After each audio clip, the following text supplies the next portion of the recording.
Earl at thelogbook.com, back for more Voyages of Shelf Discovery. And this is a rare case of trying to be trendy and current with something. As trendy and current as you can be with a handful of toys that you have neglected to open for something like 3 years. We are returning to the sadly now canceled Marvel retro line that was done by Hasbro under the Kenner labeling. There was no actual Kenner product line like this, but given the success of the Star Wars Vintage Collection, I think Hasbro thought, hey, you know what? We are going to borrow the form factor, and we are going to, or really, this isn't, a cat has entered the chat there. This isn't so much vintage collection as it is retro collection.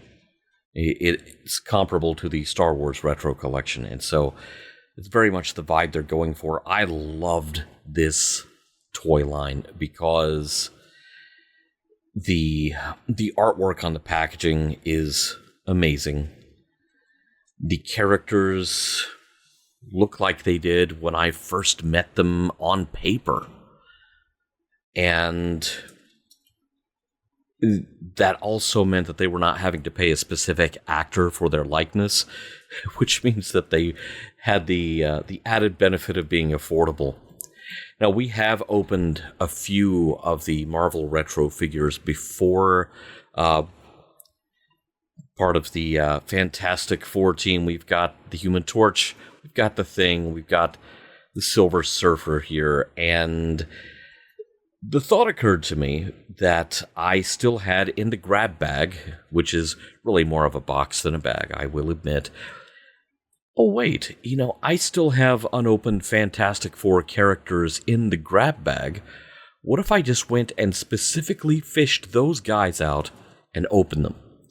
So that is what we are here to do today. We are here to complete the whole set. The Kenner Marvel Retro line made a promising start on several superhero teams. Really, I think the Fantastic Four is the only one it completed. Arguably, it completed kind of your core Avengers team. But for example, they started on the X-Men and never finished it. There was something of a promising start toward maybe Midnight Suns. We got Ghost Rider, we got Moon Knight, and then didn't finish that. So didn't finish those, didn't finish the X-Men, didn't finish the Defenders. We got Power Man. We got Daredevil. We got Elektra to go with Daredevil. But no Iron Fist, no Jessica Jones. It's kind of interesting because I'm looking over here at the various Marvel characters that I've left in the package over here on the wall. And the selection of characters was somewhat influenced by what was in the Marvel movies at the time. And we're talking, this is a toy line that's existed for, well, it doesn't exist anymore, but it existed starting in 2019, 2020. And no, actually, it was 2020 that it started. And we had this toy line for a hot minute. It was something like 3 years, and that was it. So they did not have... They made starts toward specific teams. I was kind of hoping we would finish out the X-Men, but really you've got most of the Avengers and you've got the Fantastic Four. And so it's kind of frustrating. It really is. Because, like I said, I really liked the idea of a line that was based on both the packaging and the product were based on the comic artwork and not, Reed Richards is not Pedro Pascal as Reed Richards. Doctor Doom, he's, we know who's playing Doctor Doom now. Oh, watch this. That opened far too easily. That barely left a mark on the card. What the heck? Doctor Doom was just bursting to get out of there. Nicely. I really try not to damage my cards, but that was... I can't claim credit for that. That was just big Doctor Doom energy going on. Doctor Doom doesn't have to look like Robert Downey Jr. I also don't have to tear off his forearm. Always a bad thing to do to Doctor Doom. And so these figures came in at a price point of about $10, somewhere in that neighborhood, as opposed to your Star Wars retro or vintage collections, which were more expensive than that. I will say that Doctor Doom was one of the characters I was really hoping they would get to back when this line was first announced. It has to be said, I am just a big Fantastic Four fan as far as characters from the comics.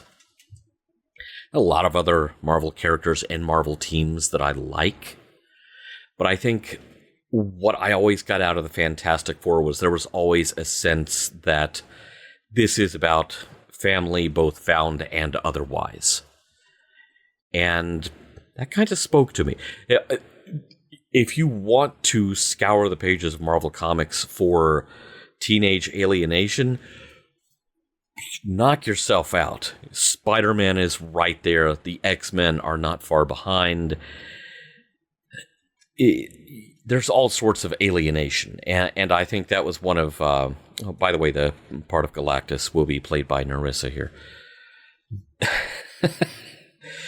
There's plenty of alienation to go around. I liked the Fantastic Four because, generally speaking, these are people and things who tend to get along. They are not a super cranky team. They are not going to have a civil war anytime terribly soon.